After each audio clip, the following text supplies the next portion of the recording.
इस ज़बरदस्त प्रदर्शन के पीछे दो कारण हैं। एक तो छोटी कंपनियां लगातार अच्छा कर रही हैं। 2, 4, 5, 10 कंपनियां अगर अच्छा नहीं भी करती हैं, जिसमें नुकसान भी होता है, तो आपके पोर्टफोलियो में वो दिखता नहीं है। तो ऐसा नहीं है कि आप स्मॉल कैप फंड में पैसा नहीं लगा रहे हैं तो आपको स्मॉल कैप में लगाने का फ़ायदा नहीं मिल रहा है। नमस्कार और निवेश का बड़ा सवाल के इस एपिसोड में स्वागत है आपका।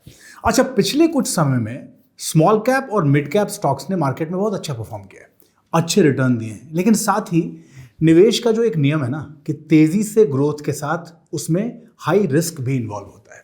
अब ऐसे में आज धीरेन्द्र सर से जरा इसी बात को समझते हैं कि स्मॉल और मिड कैप में निवेश के दौरान किन बातों का ध्यान रखना बेहद जरूरी है, और साथ ही ये भी जानने की कोशिश रहेगी कि इस समय बाजार की जो स्थिति है उसमें क्या इनमें निवेश पर ज्यादा फोकस रखना चाहिए या अभी थोड़ा इंतजार करना चाहिए।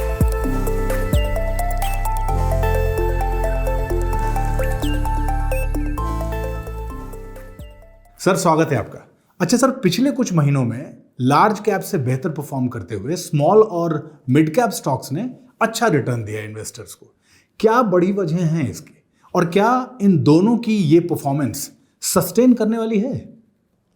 इस ज़बरदस्त प्रदर्शन के पीछे दो कारण हैं। एक तो छोटी कंपनियां लगातार अच्छा कर रही हैं, बड़ी हो रही हैं, और दूसरा छोटी कंपनियों में पैसा लगातार आता जा रहा है। अगर आप देखें कि जिस तरह से नए निवेशक भारतीय बाज़ार में आए हैं, म्यूचुअल फंड के ज़रिए इन्वेस्ट कर रहे हैं, और उनकी शुरुआत बहुत सारे निवेशकों की स्मॉल कैप फंड से हुई है, जो कि बड़ी हैरानी की बात है, लेकिन हुई है। और चूँकि एसआईपी कर रहे हैं, इसलिए ये उतार चढ़ाव को आराम से वो विथस्टैंड कर पा रहे हैं। और ये जो ढेर सारा पैसा एसआईपी के ज़रिए आ रहा है, स्मॉल कैप में लगातार आ रहा है, तो स्मॉल कैप फंड्स में लगातार पैसा आना और वो पैसा स्मॉल कैप स्टॉक्स में लगना और स्मॉल कैप स्टॉक्स का अच्छा करना, ये प्रमुख कारण है। और मुझे लगता है कि अगर ये जारी रहा, पैसा लगातार आता रहा, और अगर इसकी तुलना करें कि विदेशी निवेशकों का जो पैसा आता है वो बड़ी कंपनियों में लगता है, और जब वो अचानक पैसा निकालते हैं तो बाज़ार धाराशायी होता है। इन फंड्स में से पैसा निवेशकों का नहीं निकला है, और जिस वजह से अगर हम देखें कि हर महीने ये दर महीने दर महीने बढ़ता जा रहा है, तो मुझे लगता है कि अगर ये पैसा निकलेगा नहीं तो ये फंड गिरेंगे नहीं, और गिरेंगे वो उन कंपनियों में गिरावट आएगी जहाँ पे जो बहुत महंगे हो जाएंगे। और एक बार छोटी कंपनियों में एक बड़ी समस्या ये है कि बहुत सारी छोटी कंपनियां बहुत महंगी हो जाएंगी, क्योंकि 100 करोड़ की कंपनी 200 करोड़ की हो जाएगी, 200 की 400 हो जाएगी, 400 की 800 हो जाएगी, लेकिन 800 से 1600 करोड़ रुपए की कंपनी अगर 3 साल या 5 साल में हो रही थी दुगना, तो वो नहीं होगी। और जब वो नहीं होगी तब निवेशक निराश होंगे।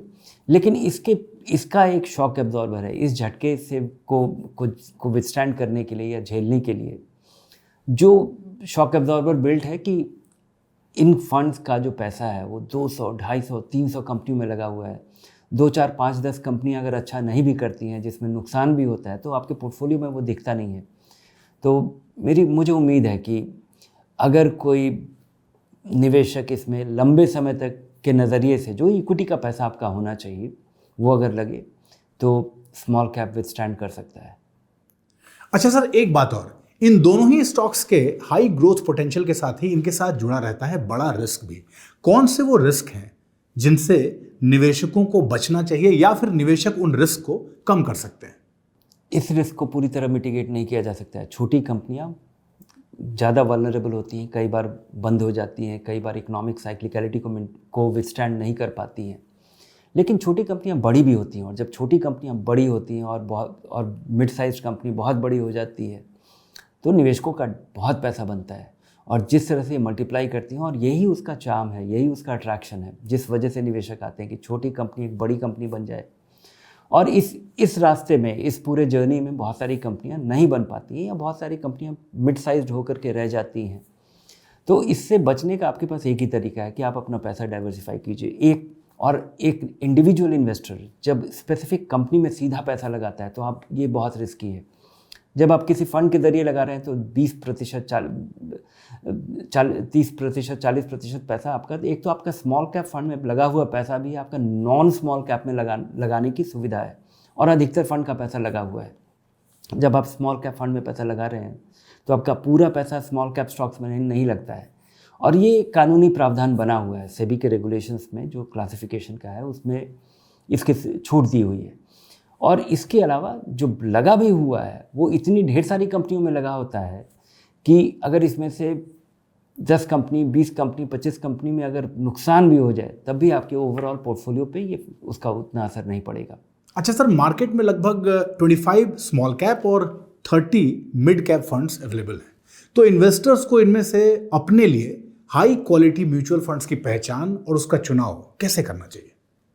मुझे लगता है इसका एक लोगों को एक बहुत सिंपल फ्रेमवर्क बनाना चाहिए। ऐसा फंड जो अपने बेंचमार्क को 3 साल और 5 साल में बीट कर पाता है, और ये आमतौर पे ये 5 स्टार 4 स्टार फंड आपका यूनिवर्स हो जाएगा, उसमें से कोई 3 या 4 फंड का चुनाव करें और इन फंड्स में इन्वेस्ट करने के साथ साथ आप साल 2 साल में इनको बदलने की का भी नज़रिया रखें। और जब ये अगर आप 3 या 4 फंड चुनाव करते हैं तो देखें कि ये चारों फंड अलग अलग फंड कंपनी के हों, ताकि ये एक ही साथ अचानक जब ये ख़राब करें तो एक ही कारण की वजह से ख़राब ना करें।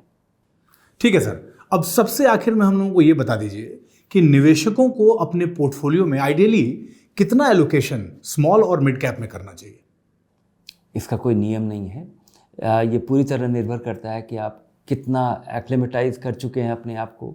अगर कोई निवेशक 20 साल से निवेश कर रहा है तो वो आपने बहुत उतार चढ़ाव देखा है, आपका 50-60%, 70% पैसा भी स्मॉल कैप में हो सकता है। शुरुआती दौर में किसी भी निवेशक को स्मॉल कैप फंड में पैसा नहीं लगाना चाहिए। मेरी तो सलाह होती है कि आप किसी अग्रेसिव हाइब्रिड फंड में लगाएं जिसमें कि 1/4 पैसा कम से कम फिक्स्ड इनकम में होता है, बाजार गिरता है तो ये नहीं गिरता है। तो आदत बनाने में, ये हैबिट फॉर्म करने में ये काफ़ी मददगार साबित होता है। उसके अलावा 5-10 साल तक आपको नहीं लगाना चाहिए स्मॉल कैप फंड में, क्योंकि जब आप मल्टी कैप फंड में पैसा लगाते हैं, फ्लेक्सी कैप फंड में पैसा लगाते हैं, तो आपके पैसे का एक भाग छोटी कंपनियों में लगता ही लगता है। तो ऐसा नहीं है कि आप स्मॉल कैप फंड में पैसा नहीं लगा रहे हैं तो आपको स्मॉल कैप में लगाने का फ़ायदा नहीं मिल रहा है। बहुत बहुत धन्यवाद सर आपका। मार्केट इस समय जिस दौर से गुजर रहा है, ये जानकारियां हमारे बहुत काम आने वाली हैं। तो देखिए, आप लोगों से मैं यही कहना चाहता हूं कि आपके निवेश की प्लानिंग से जुड़ा ऑलमोस्ट हर सवाल का जवाब हम आपको देते हैं, हर जानकारी आपके लिए लेके आते हैं। लेकिन फिर भी अगर मन में कोई दुविधा, कोई प्रश्न रह गया है तो वो प्रश्न हमें कमेंट बॉक्स में लिख के भेजिए और अपने प्रश्नों के उत्तर के लिए धनक को अभी सब्सक्राइब कर लीजिए।